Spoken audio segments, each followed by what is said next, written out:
Since I've started using illustrative math, I've seen my classroom come to life.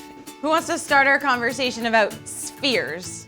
Teachers have kind of taken a step back, and the students have done most of the talking and the thinking, and they are driving instruction in that way.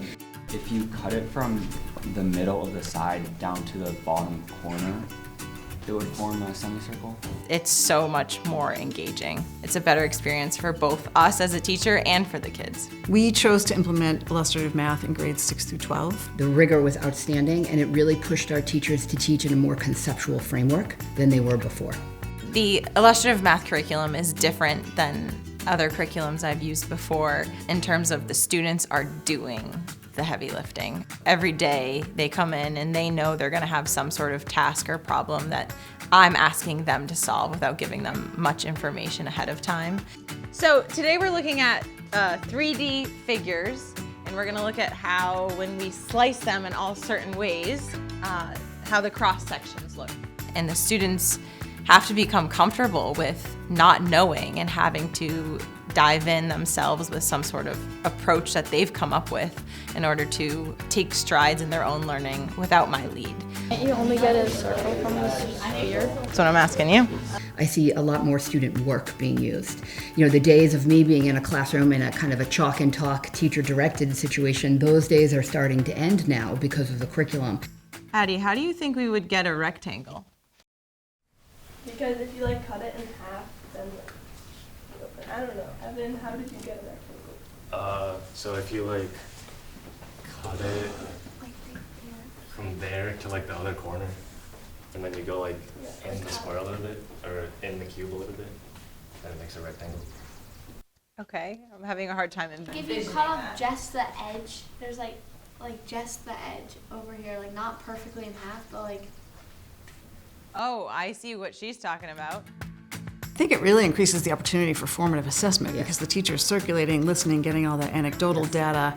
I've seen teachers collect enough where they stop the whole class and say, wait, it seems like there's something we need to clarify here. There's a common obstacle or misconception, or to celebrate something.